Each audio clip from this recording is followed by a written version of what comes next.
The views and opinions expressed do not necessarily represent those of Access Fort Wayne, the Allen County Public Library, or any other supporting group. Access Fort Wayne is a department of the Allen County Public Library. If you or anyone you know might be interested in making a television show, please call 260-421-1250.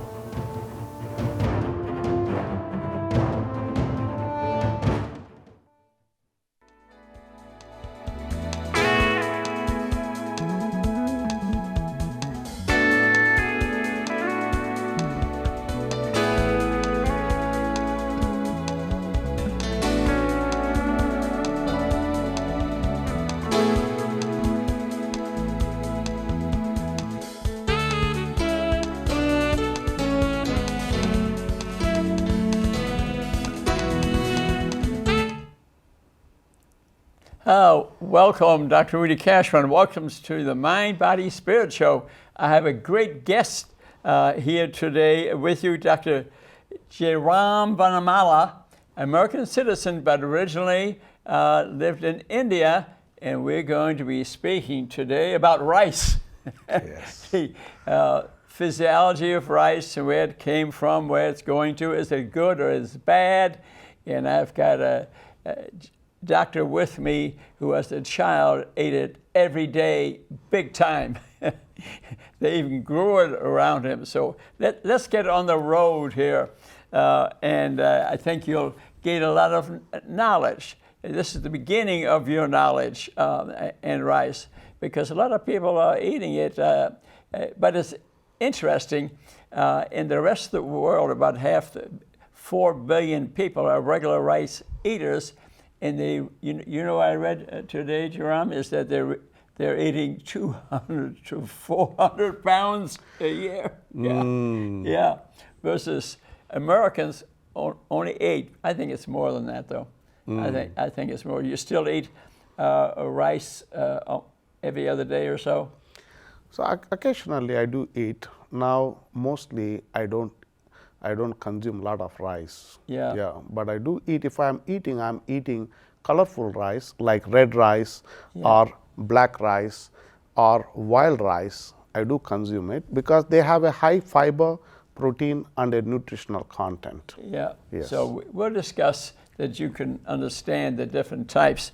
So what does the word rice means? It's a starch, that's complex sugars, seed of an annual Southeastern Asian cereal grain.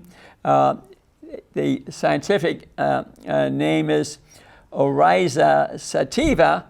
Then we cook it and then we use it for food. That's the definition. A little complex, but it's the way it is. So if you were to Google it, it's the sugar in rice, you know, it would come up 0. Wait a minute. What it is really it's high complex carbohydrate. Like a pound of rice has in it 590 calories of carbohydrates, 1.27 of fat, 12.2 of protein. So it's mainly a carbohydrate, but once you eat it and it's digested, it turns mainly into sugar. It's a sugar food. So I want you to understand that. And a doctor from Harvard, and I got it right out of a book, he said, when you're eating rice, you're eating sugar. That's what he said. Yeah, I mean, there's a complex card, but we have to know this because especially diabetics, so if you want to avoid diabetes or you want to stay skinny, eating a lot of sugar ain't gonna do it. And but wheat is the #1 food in the world. Okay, but rice is #2. So it's the rest of the world, maybe not in the U.S., they're eating a lot of rice, and you see a lot of people here ordering sushi, for example, where rice is wrapped, and a great deal. So probably 80 to 90% of the world is eating rice, and a very high percentage of the people in the world now have diabetes. I read the largest number of diabetics in the world are in China and India. I noticed India just a few weeks ago surpassed China in total population, the 1.5 billion. Yes. So they have the largest number of diabetics, and the U.S. has the highest ratio per the population, but we are a smaller country. But rice has a lot to do with it, so that's the reason I keep on using the term. Now, we have different types of rice, white, black, brown. How do you interpret that, the different types of rices? How do you look at that? So when it comes to the rice, if you open the husk, then it is the husk, the covering. husk that is covering. Then what you have is the bran that looks brown in color, typically. The outer covering of the kernel. Of the It's kernel. called the bran. Bran. B-R-A-N. Bran, and it has a germ. Yeah, and the germ is smaller. Smaller. Yeah. And then it has endosperm, that is the white grain that we have. That's the main part That of the is grain. where the most starch is accumulated. That is where the starch is. That's where the carbohydrates are located. Exactly. So when it comes to, in the olden days, people used to use a rock with a hole in it and a wooden pestle, and then they just open the husk and consume the bran that is rich in fiber and rich in nutrients, and also the germ that has some oil, and also the endosperm, the carbohydrate. All three together they used to consume. When rice is polished, then they take off the bran that is rich in fiber and some protein. Which is polish, processing. Processing. So then they take off the germ that has the oil, and what is left is endosperm that is full of carbohydrate, nothing else. So that is how this processing came into existence, and now that became the white rice. But typically when you look at the nature, there are 40,000 different varieties of rice that has different colors, texture, flavor, and also nutritional value. How many? How many? 40,000. 40,000. Yes. But we consume mainly around 10 of those, right? Yeah, primarily cultivated and consumed a smaller amount, but with the awareness that these colorful varieties, like as you mentioned, brown, black, and red, they have the compounds called anthocyanins. These anthocyanins are the colorful compounds that make the red rice red in color. That color is the same color in the raspberries, blueberries. That is anthocyanins, make the berries colorful, and also rice also the colorful, the same compounds. From my reading, it appears to me that most of the world is eating white rice, processed rice. But the white rice that we are consuming here is more processed than the white rice they're consuming in India. I'm reading so it's a little bit, has more nutrients, more vitamins, and is a little more healthy than what we are consuming. This is what I'm reading. I see in the glycemic index, which tells you how much sugar is in something, okay? Yes. That white rice, it's rated 0 to 100. White rice, may rate about 80, but I see that black and brown rice rates not 20 or 30, but it rates about 70, very close. Yes. Actually, it's interesting, but then again, it depends on the amount that you eat. On the amount that you eat, glycemic load, how much are you eating? So rice is used more than any other grain after wheat. And milling it or processing it removes the nutrients which are in the dark and the brown rice, which are vitamin B, vitamin 2, vitamin 3. It goes on, and the other phytochemicals that you mentioned is that dark and brown rice is a lot healthier. Yes. But what about in terms of taste? Does white versus dark, is there a great taste difference? So I was talking to a local doctor, and he switched from white rice to brown rice, and indeed he enjoys the taste of it in the brown rice, where you have bran and also the germ. Yeah. And indeed it has a different taste once you get used to that. Originally that's how humans were eating. Yeah. That white rice is not the way humans were eating until the milling came. And Yeah. the reason they remove the germ is that the rice goes bad when the oil is there, it becomes rancid. Yeah. If you take away the oil, that is when Yeah. it doesn't become rancid. That's how the milling came. But originally how people used to eat rice is in the brown color. I see. Yes. I also have read part of the reason they take the coverings off, and that in India they consume mainly more white rice, that it has gluten in it. And I see Dr. Gundry in his book, he speaks a great deal about the gluten, that it affects the body, and of course, and you can have reactions. But really, what you are saying, the reason that they took the covering off is because of the taste, and people were getting sick eating the darker part. They were taking commercially, you cannot store the rice in its whole form with the bran and germ and the endosperm together. That storability of the rice goes down. If There's you the answer. if you take away the bran and if you take away the germ, and it is much more palatable to the eye to see, and also it can store for a long time. That's the reason why. That's the real answer, because they Yes. didn't know the science. They could Yes. store it better. Yes. There, see, I learned something on my reading. I didn't read that, but and the oil and the germ is what was making it rancid. Yes. And destroying it. Yes. Once that- it becomes rancid, they cannot sell, and that's why they take off that germ Yeah. and keep only endosperm with the carbohydrate, and it doesn't go bad, so it can last for a long time. Isn't that interesting? See, we learned something there. Rice has been cultivated. I mean, this is in history in China going back about 9,000 years almost. Yes. And there's a myth that goes along with it, but it may be true. It is that 10,000 years ago, the world was flooded.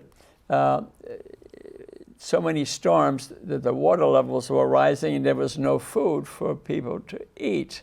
Okay, but the animals were standing around with rice seeds in their mouth, and since the people were starved, they took the rice seeds from the animal mouths and started growing them, so they had some food and they survived. They say a myth, but it may be true.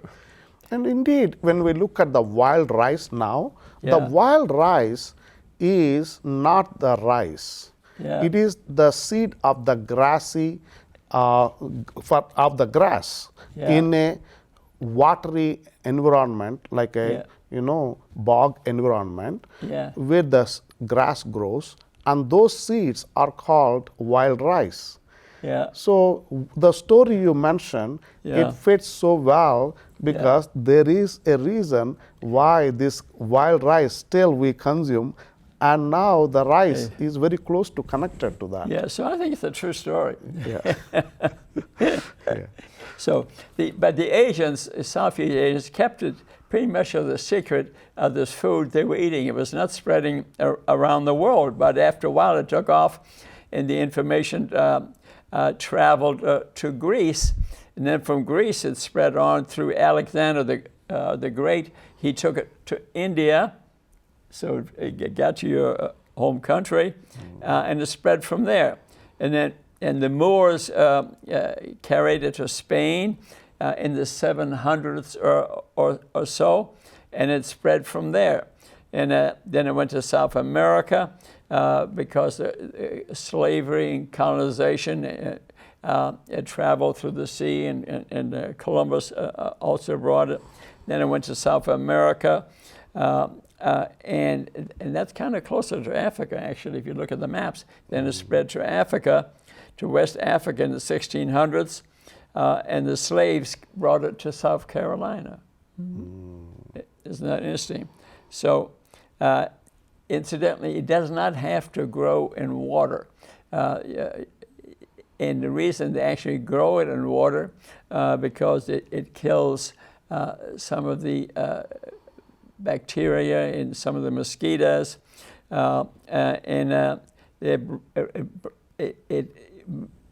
the production is higher if you grow it in water, and it increases productivity. It kills some of the insects. So that's the reason. So, but rice does not have to be grown in water. So the rice spread from Thailand, China, Vietnam. They are the three biggest exporters of rice. The U.S. makes 1% of the production of rice. And let's talk about the nutritional highlights, which you spoke about a little bit already. So white rice occurs because we mill the dark and the brown rice, okay? But we remove all the vitamins and the chemicals and good things from it while we're doing that. So for 100 years, every effort was used to keep the taste of white rice, but yet still have some of the nutrients on it, but it failed. That attempt failed. And some people became malnourished because they removed so much of the nutrients of the rice.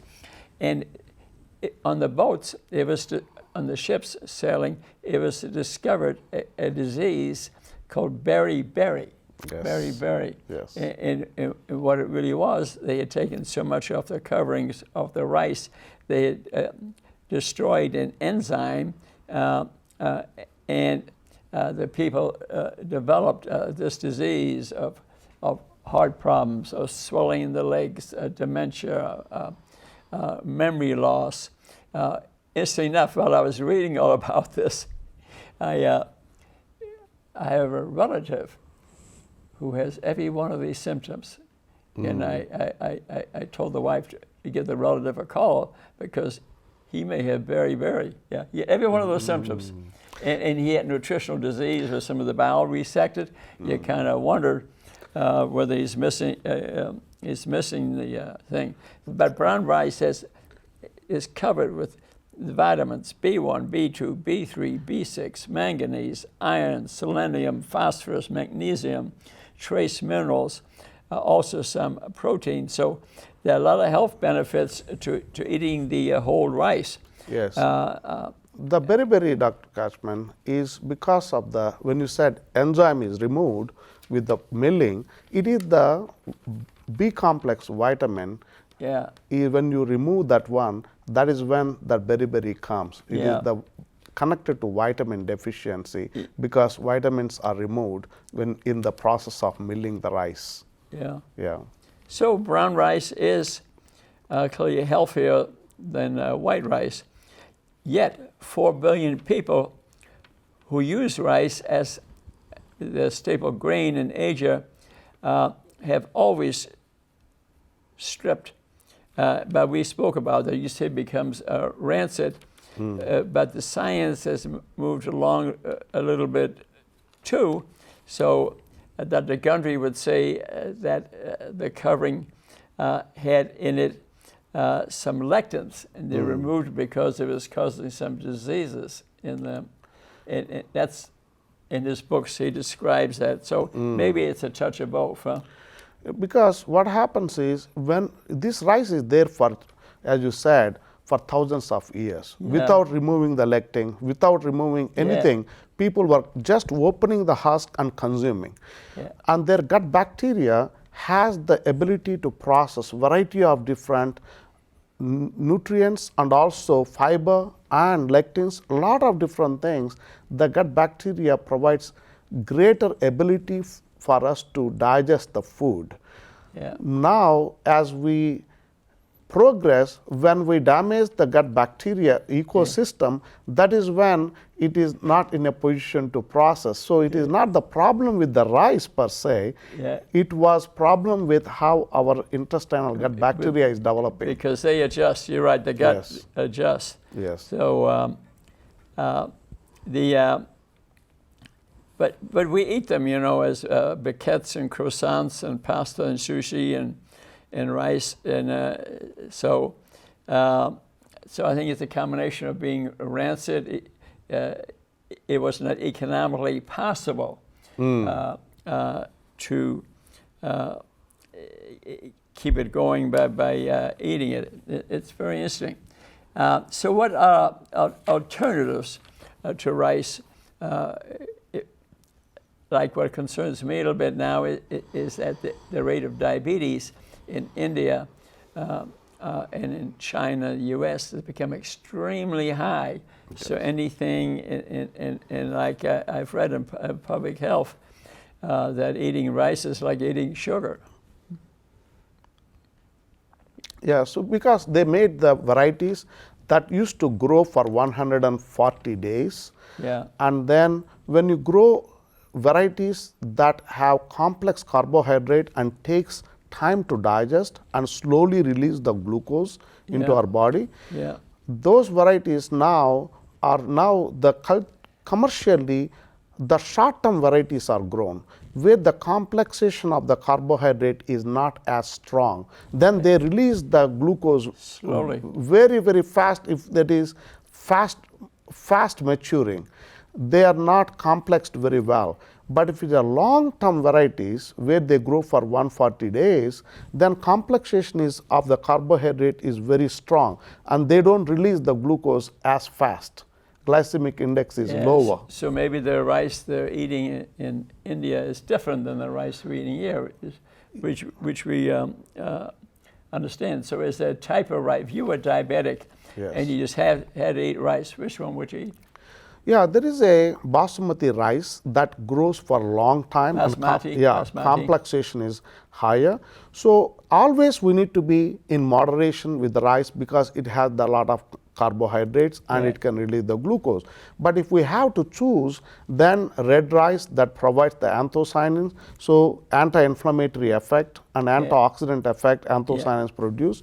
So it is better to eat red or basmati or a brown basmati rice that has the bran and the germ and the endosperm.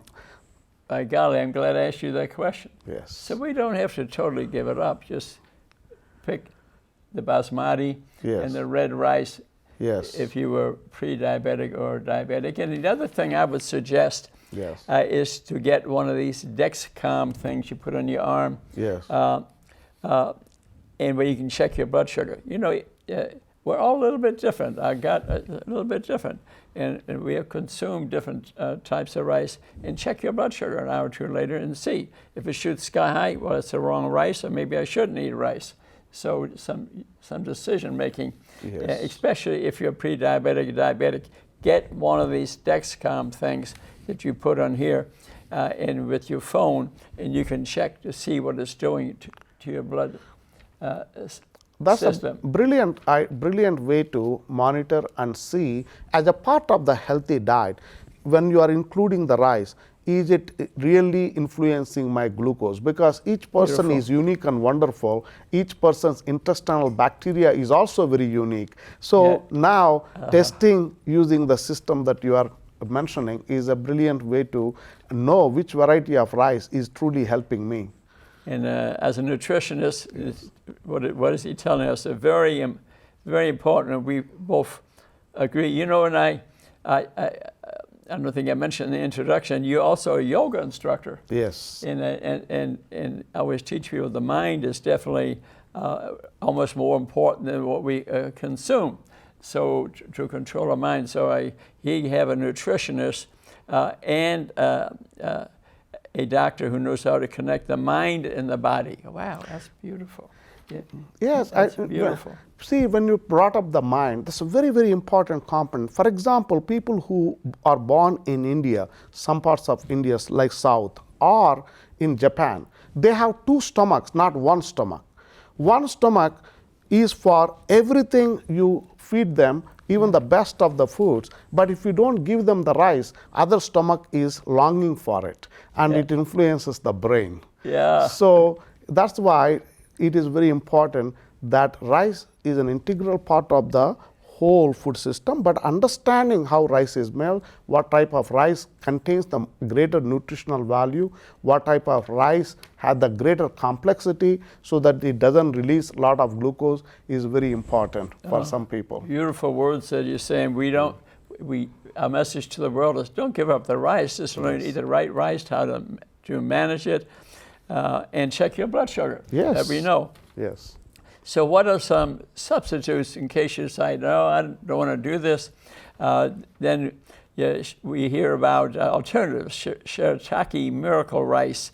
It comes from a certain plant. It's really not a rice, is it? No. Most of them, like wild rice, is not a rice. Yeah. So there are different type of rice that are not rice but looks like rice. Looks like rice. But they are higher in fiber, higher in protein, higher in nutritional value. So they have value. Yes. So shiitake rice has value, and then you hear about broccoli rice, cabbage rice, spaghetti squash rice, sauerkraut rice. These are alternatives one can try if you feel like I got to have something like it, right? Yes, if you cannot manage the glucose levels with any type of rice, and going for the wild rice, which is not a rice, but it is from the grass seeds, and if it works out, or alternatives like cauliflower rice and others may be a better option because they taste closer to the rice. At the same time, you are also having a greater nutritional value. So trying out other options that are healthier may be a better option. Which one would you pick? Wild? I mean, sounds good. Yes, if I have to go from a white rice to now brown rice and brown rice to red rice, and then none of them is working out for me, I would go with the wild rice because it's not rice, but it's very closer to the rice. Yeah, better than cauliflower rice? Yes, and then you can go to the cauliflower rice if your taste is much more similar, because some people who grew up on rice, if you let them go for all the way to the cauliflower rice, they may not like it, but you can go gradually one at a time. God, I love it. I just love the explanation. And you know, at Harvard, they studied actually white rice.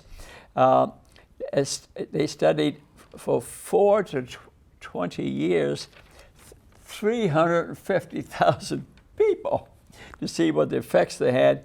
And they found for each additional serving of rice that you remember, I said it's got some sugar in it, increased the chance of diabetes 10%. So it's significant.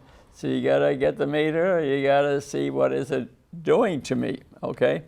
And they studied them in China, Japan, US, Australia. And they remind us that rice breaks down to sugar eventually. You know, it's a high carbohydrate that breaks down to sugar eventually. And we really spoke about the difference between black and brown and white. And remember, I mentioned in the glycemic index, brown and white are not that far apart. So we have to measure the effects on your body. But Asherim said that we all react differently. Our gut biome, our trillions of bacteria that live in our gut, is different in everybody. I might tolerate, you might not tolerate it. Yeah, that's why it is important to take into equation that each one of us are unique and wonderful in our own way, in our cells and also our gut bacteria that we carry.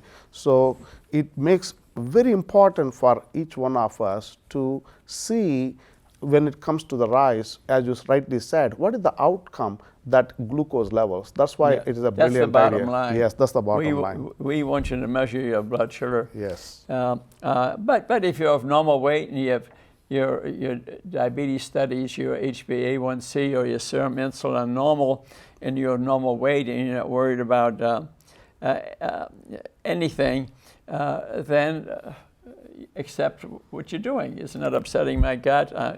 I don't have diarrhea, so that can be a test too. And let's speak a little bit how to select and store rice. I just want to view this a little bit. So when you have some at home, check the date that it was manufactured.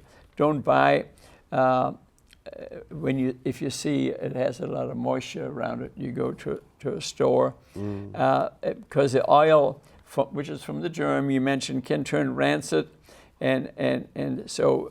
You need to keep rice refrigerated. You keep it refrigerated most of the time. Yes, if it had the germ and the oils, it is better to refrigerate because that rancidity process will be slowed down at the lower temperature. Yeah. Because it's an enzyme driven, and the enzyme activity is lower at the lower temperature. Yes. That's the answer. The enzyme activity that breaks the rice down is less. Yes, the oils if break it's cold, down. if the oils. Yeah, and it says you can keep it in a refrigerator about 6 months or so. And white rice, that's if it still has the covering. White rice, keep in a tight jar.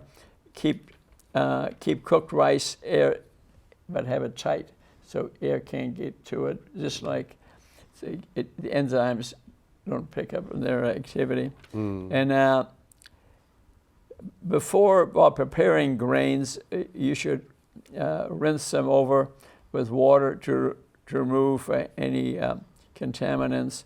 Basmati rice soaks in a bowl of cool water before cooking. Yes. You do that, huh, before you cook it. You soak it in water. And here's some quick serving ideas. Okay, cooked rice is a great dessert. You ever use it for dessert? Yeah, there are some cultures in like Thailand and also in Japan. They use some sticky rice, and that sticky rice with the banana or some other fruit they consume as a dessert. Makes a great dessert. Yes. I noticed they have rice cakes. Yes. Boy, they are sugary. I will admit they are sugary. Have you've eaten them? Yeah, for the kids, they do enjoy rice cakes in the rice growing areas. If kids enjoy snacks, so they have this particular rice. That's why they make the rice cakes for the kids. Yeah. When you see it around us now, homemade sushi rolls, for example, take brown rice and wrap it in a nori sheet, makes a great meal. And the rice has not many people are allergic to it. Yes, it is the least allergic food, and that's why I was saying as a part of healthy diet we need to incorporate rice with the right varieties because it is the least allergenic food that we have. And it sustained the humanity in many parts of the world for a long time. All of a sudden rice is not bad, but we have to understand how it is processed, how it is stored, and how it is consumed, and what variety we have. By nature gifted us with 40,000 different varieties. So if with the proper understanding of agricultural practices and medicine, we can develop the varieties with a higher nutritional value and minimal damage to the body. Isn't that beautiful? I mean, we did not come out here and say don't eat rice. That's not what we're saying. We're just saying gather some information which you can get off the show. And include it, be part of your life. Yes. And interestingly enough, I myself, 39 for the 40th time, and weigh 133 pounds today. Okay, I do have one illness though occasionally, kidney stones, and oxalate kidney stones. So I watch a little bit what food I'm eating, and brown rice does have oxalates in it. White rice has no oxalates. once you've had pain of a kidney stone, you will remember that. You'll not forget that. That is real pain. But I haven't had any problems lately because I watch what I eat. And so brown rice after wheat, and is used more than any other grain after wheat, okay? And especially the Asians eat tremendous amount of rice, still do today. But they're eating mainly white rice, but it's a little different process, less than the rice we are consuming. Yeah, different variety, different Yeah. varieties, yeah. Yeah, and so brown rice has an effect on blood sugar that needs to be checked. So again, check it, especially if you have a health problem. If you have no health problem whatsoever, I'm not sure that's that critical. You know, your normal weight, your less blood tests you had done. When you check your blood sugar, I don't want you to just get your HbA1c, which measures blood sugar over 3 months. I would like you to get a serum insulin that anticipates the path to diabetes by 10 to 15 years. You can avoid all those 50 illnesses. We in America, we don't do that. The medical system knows that. That's in many books, Mark Hyman books, my books, and a lot of books. We need to check the serum insulin, even your child, because we see so much diabetes occurring now in children. They already have diseases, they just don't have symptoms from them. Children have fatty streaks already leading on the way to dementia, arteriosclerosis, amputations, dislocations. They found that out when they autopsied Korean, Vietnamese soldiers and American soldiers, and they found out these were perfectly normal weighted Koreans, Vietnamese, and Americans. But at autopsy, the Koreans and Vietnamese had no fatty streaks. The American kids did, because they already were pre-diabetic, not by blood sugar, but by serum insulins. So get these tests done. Tell your pediatrician, I want a serum insulin test for my kid, even at age 4 or 5. Yes, yes, this is occurring. They're letting you have these diseases to keep the hospitals full. I know that for a fact. So there are a few studies out, but they've not been confirmed. But so that's the reason I want you to check your blood sugar, that say the bran actually lowers blood sugar. Yes. Yeah, but they've not been proven. But it's been brought up. Maybe industry posted this. Okay, I don't know. And but the enzymes that you and I read that actually the brain has in it 70 antioxidants. It is a rich source of antioxidants, the bran. Yeah. And when we remove that one, and we only have that endosperm with the carbohydrate, that's when our body is only receiving carbohydrate, not the whole nutrition of the rice. Yeah. We are only receiving from one part. Yeah. Yes. So the carbohydrates Yes. that are still in the brown rice, they're still there. Yes. Don't react maybe as quickly. I don't think they know for sure. Yes. But it's a possibility. That's the reason I say check your blood sugar. That's exactly. And see how it reacts. And it is full of alpha lipoic acid, lecithin, gamma oryzano, and some oils, vitamin E, 70 antioxidants. So there's a lot of good things in there. And if I thought the blood sugar wouldn't raise up, that'd be a wonderful thing. But we don't know that for sure. Each individual responds Yes. differently. Now the Japanese speak about mochi, and is used as a medicinal food, is used for anemia. It helps breastfeeding, and it's a rice, isn't it, that they put in a bowl. They put the rice in a bowl, and then they stomp on it, and then they use it as a medicinal. Are you familiar with the mochi at all? Yes, lot of cultures uses the rice and a fermented rice or different ways. Yes. There's a medicinal. Many different ways. Many different ways. Rice in his wholesome form, like as you said, the brand has 70 different Yeah. antioxidants. We are having the problem when we process and take some components of the rice and promote the components of the rice that we can store for a long time. It's a commercial interest, am I right? Yeah, Storing. yeah, That is understandable. what is causing. But as far as you said, rice is used even in a medicinal way in many different cultures.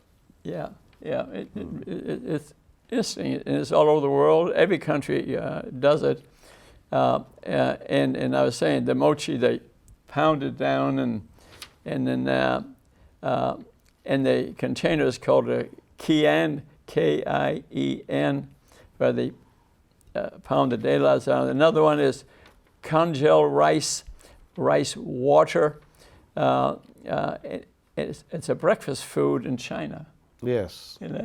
So that's interesting. And and I mentioned Dr. Gundry before. He's published many books, and he concentrates a lot on lectins, gluten proteins in food, and he's claiming mainly the reason that the Indians and Chinese switched mainly to white rice because they experience the gluten, and because the rice doesn't have the glutenin in it. Let's say it's part of it, but it's not the whole picture. And the safest white rice to eat, you mentioned already, is basmati rice, Basmati from India. You can even make it more resistant by heating it, then refrigerate it, and then reheat it again before eating it. That appears to be our perfect rice, right? Basmati rice.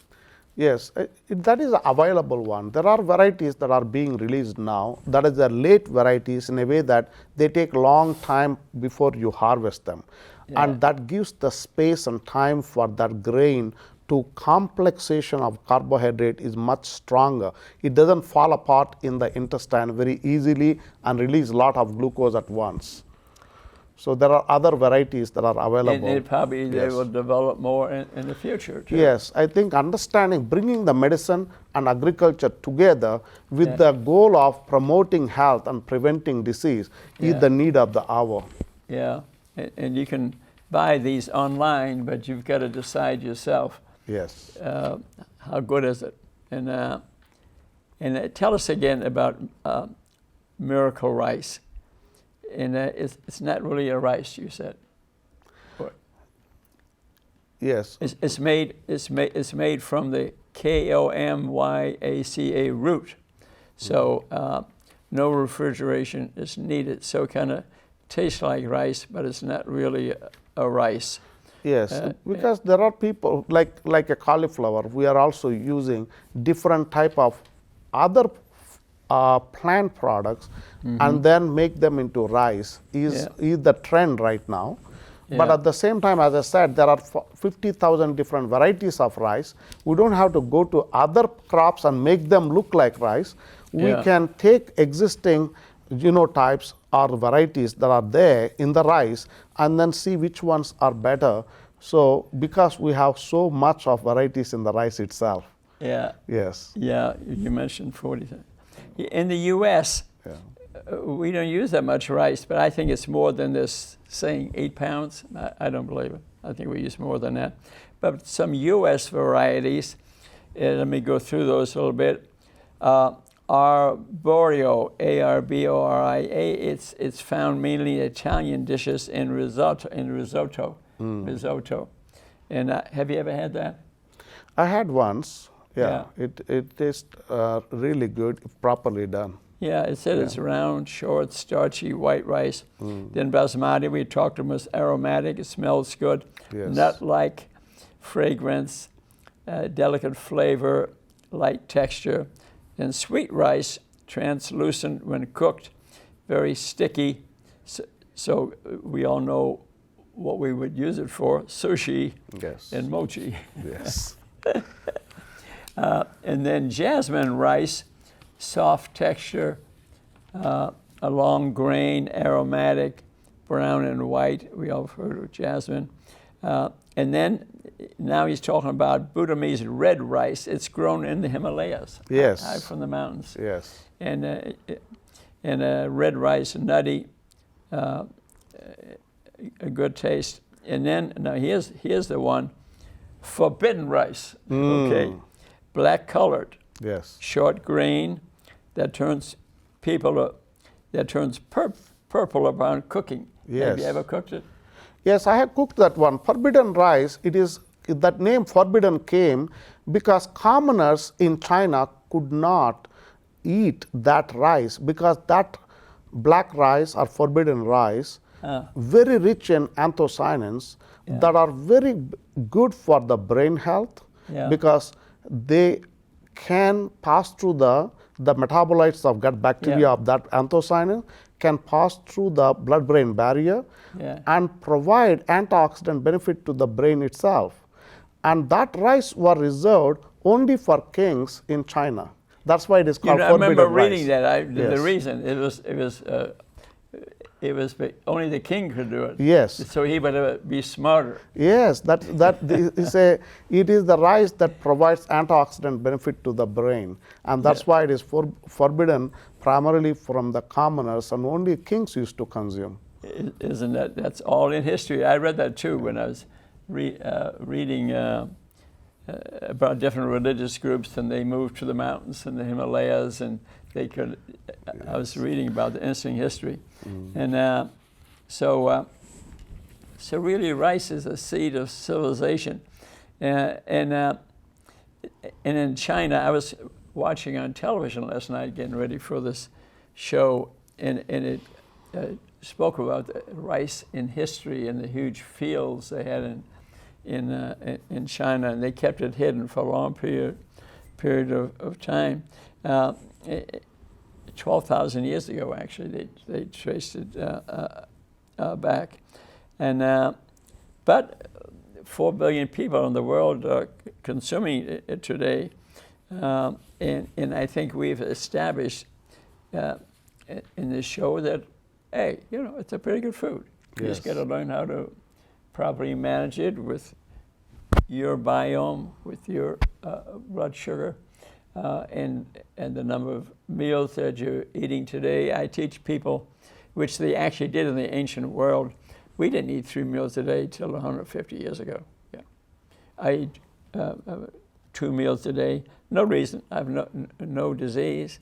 Our body secretes a number of hormones in the morning. Growth hormone, opposite of glucagon. Glucagon opposite of insulin, steroids. Ghrelin from the stomach goes down, that's appetite hormone. That in the morning, you have so many hormones go in your body. I'm not hungry. I'll go pick up all night, I don't eat till noon. What about yourself? Since you know so much about nutrition, do you eat 2 meals a day, 3 meals a day? I only eat 2 meals a day. And, Really? 2 meals a day, and keep it in the morning, but I do provide in the morning some easy to digest foods for the body, as like eating some fruit or something, drinking water. When I get up, I try to drink water, eat a fruit if I feel hungry. It depends on very simple principle. Don't eat if you are not hungry. Yeah, I think that's good. Yeah, I have some coffee, and I used to think that's what's making me feel so good. I don't use cream or sugar, and I thought it was the caffeine. But I think it turns out if you're not eating till around noon or so, your blood sugar and insulin level will go down. Your fat cells open up. The fat gets sent to the liver and turns into ketones, and these are small molecules, smaller than glucose, and ketones really make your brain feel good, and I'm so optimistic and energetic. So ketone metabolism is something that's coming out more and more, and I'd like you to learn some about it. Look at our other YouTube shows and go to a whole hour to speak about ketones. I think that is integrated into what really we're speaking about. And as I mentioned previously, the white rice that we're eating is a bit different than the rice in India. The white rice in Asia is only partially milled. So you got to check your blood sugar and see what it does to you and become informed about it. And because you got to be worried about some of the things you read about. Is the industry promoting some of these products because they're making money, or is it scientific? You must participate in gaining some knowledge. Yes. You know, just like you do. I think there's been a great discussion about rice, and we plan to write a book about it, and call us up occasionally, say how you doing with your book, because there's not a lot of information about it.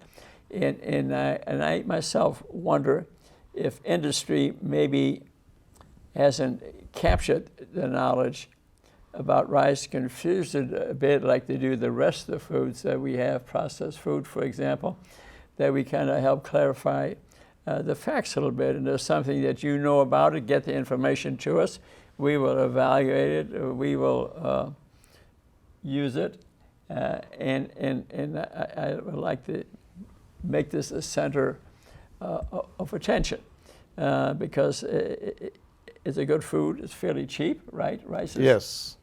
Rice It's is a cheaper option for the carbohydrate, yes. It's a cheaper option than other things, and the diseases that we can get from having diabetes, about 50 of them, but they can be avoided. So I want you to get a blood sugar test. I want you to get a serum insulin test. I want to know whether you have diabetes or not. The world, what do you think, Jerome? I personally, and I realize 2,000 books in my basement is a bit of a problem, and is that I think 80–90% of the people in the world have diabetes. This is what I believe. If they were properly tested. We know 50% of the Americans are, we know that. But if they had serum insulins, I think we're getting up to 80%. So most diseases are preventable, not druggable. Preventable, not druggable. What do you think of that statement? That's a brilliant statement, because as it is also cost effective to prevent a disease, chronic disease, and when it comes to drugs, even if we have a drug for a disease, as you already know, it can create problems somewhere else. Have side effects. Side effects. And interact Yes. with other drugs. I mean, I see many people today, how many medications are you taking? Oh, 12 of them. We just think of the interaction of their medications alone. How do you figure that out? You know what I mean? Yes, that's an excellent point, because when it comes to drug-drug interaction, Yeah. and our knowledge is not as strong. So when we increase the number of drugs, what complications it is creating, it is very difficult to track. Yeah. Some drugs are absolutely necessary. Yes. But cancer, which is something you deal with too a little bit here, you know, Otto Warburg, 1930s, discovered that cancer is a sugar feeder. It takes 13 molecules of sugar to make 1 ATP, and now we found out the virus came along and infected a lot of people, and who were the people the most likely to be infected or die from it? The diabetic. Yes. The virus is, I don't know if you knew this or not. Come on, I got to catch you something you don't know. Yeah. The virus It's not a living thing. Yes. It has no metabolic system. No, it depends on our cells for its metabolism. For everything, it He depends knew it on. already. Yeah. Okay, I didn't make it there. And yeah, it has to go into an animal or human cell to Yes. steal sugar and fatty acids, which come from sugar, Yes.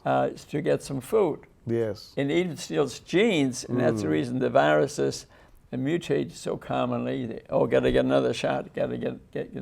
I'm for vaccination. Don't ever think I'm not for vaccination. And but a virus.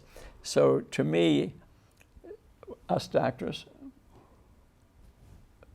the medical system should have been telling the people to get rid of their diabetes, and they probably wouldn't get infected from the virus, and they wouldn't have diabetes, and they wouldn't have 50 diseases. So prevention is the cure. That's really the mainstay of both of us. Yes. Is that nutrition, proper nutrition could prevent most diseases. Yes, nutrition is fundamental to preventing. Proper nutrition is fundamental to countering the epidemic of chronic diseases. Yeah. There is an epidemic of chronic diseases not only here but also in India. As the diet and lifestyle is changing, the chronic disease incidence is increasing. Yeah. So I think bringing next generation will benefit from deeper understanding and knowledge in the nutrition, and also managing these diseases with the lifestyle and nutrition. Much of the need for the drugs will be minimized if we pay attention to the diet and also lifestyle. Yeah, what concerns me is Yeah. at the medical school level, it's sad. I've been there. I wanted to speak to them about nutrition, and they never called back. I even showed them books written by other people, so it wasn't just my knowledge because the bottom line is really nutrition. But if you make the patient well, the medical industry is not making any money. And they can't pay off the politicians who, I've been to medical school. I even lead books out for them. If you don't, it's not my word. I'm quoting other books and myself about the phone. I'm so pushy. I even went to the head of public health, state of Indiana, and he didn't call back. Then he was appointed Surgeon General of the United States. This happened to me. Yeah, and then I heard on TV that he admitted he had diabetes. His wife had breast cancer. It's a true story. It's a true story. Main reason being is in our area, but it's throughout the country. It's throughout the world. Yes. We have so many illnesses that could be prevented, and I know we are dealing with India some, because you're from India and you're friends, and they want to use our information, our YouTube shows, to teach their people, and they're open-minded about it. Isn't that a wonderful thing? Yes. And so that we could prevent disease. They don't have the hospitals. They don't have the doctors. You were mentioning to me earlier that you were living outside of a big city. You had no hospitals at all. Yes, in that villages, the hospital setting was not there. It is primarily how they eat and the lifestyle is the way to prevent the disease in the villages. And they understood the value of life and how that nature provides what the life needs. So that being in harmony with the nature was the primary way they were preventing the disease. And the beautiful words, in the harmony with nature. And you were even teaching, and you still do teach Ayurveda medicine. Yes, I do study because of my background and also my family background. I am into Ayurvedic medicine and also yoga and meditation, along with the good nutrition to manage. Yeah, we'll make a special show out of Ayurveda medicine, because I believe in that too. I wrote a book on Mind, Body, Spirit. It's on Amazon. But Ayurveda medicine is something that I totally believe in. How the mind affects the body is almost more than nutrition. But anyway, thank you for listening to our show here. I really would like to thank our guest. I'd like to go like this to him because the work that he's doing is same kind of stuff I'm trying to do, except maybe he knows a little more than I do. No. So this will be on YouTube within a week or so. We thank the Public Library for providing this time for us, and thank you so much for listening. I think I want to tell you about rice. I learned a lot about rice. I think it's a health food. You just got to learn how to fit into your life. We did why we both sitting here today because we love you. We care about you. Namaste. Thank you very much. Thank you very much.